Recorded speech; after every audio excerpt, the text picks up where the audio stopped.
క్రీస్తునందున్న ప్రియులకు ప్రేమతో వందనాలు తెలియజేయుచున్నాను. జూలై నెల 1వ తేదీ 2024. ఈరోజు దేవుడు మనకు చేస్తున్న వాగ్దానం ఏమిటనగా, కీర్తనల గ్రంథము 37వ కీర్తన 27వ చరణం.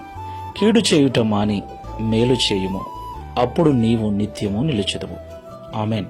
నా ప్రియమైన సహోదరి సహోదరులారా, ఈ లోకంలో జీవిస్తున్న మనమందరం కూడా సమస్తాన్ని విడిచిపెట్టి ఒకరోజు వెళ్లిపోవలసిన వారమై ఉన్నాం.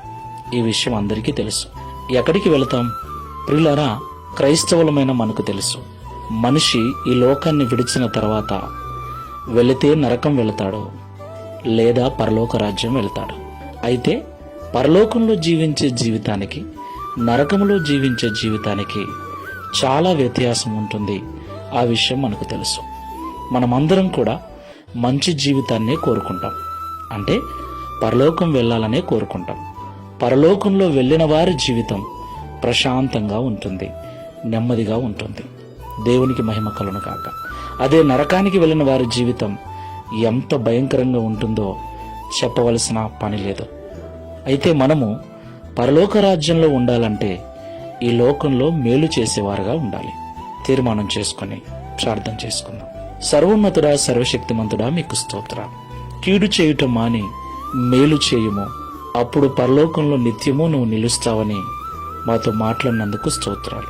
మాకందరికీ ఆశయ పరలోకం చేరాలని. అయితే పరలోకం చేరాలంటే ఎలా ఉండాలో తెలియక ఏదో మాకు తెలిసినట్లుగా జీవించేస్తూ ఉన్నాం. మా స్వార్థం కొరకు ఇతరులను నష్టానికి, కష్టానికి గురి చేస్తూ ఉన్నాం. క్రియలతోనూ మాటలతోనూ బాధిస్తూ ఉన్నాం. అయితే క్రైస్తవుడు ఎప్పుడు కూడా ఇంకొకరికి ఇబ్బందికరంగా, ఇంకొకరికి కీడుకరంగా మాట్లాడటం కానీ, జీవించటం కానీ ఉండకూడదని ఈరోజు మాతో మాట్లాడాం. అప్పుడే ఈ లోకాన్ని విడిచిన తర్వాత పరలోకంలో నిత్య సుఖాన్ని అనుభవిస్తామని మాట్లాడాం.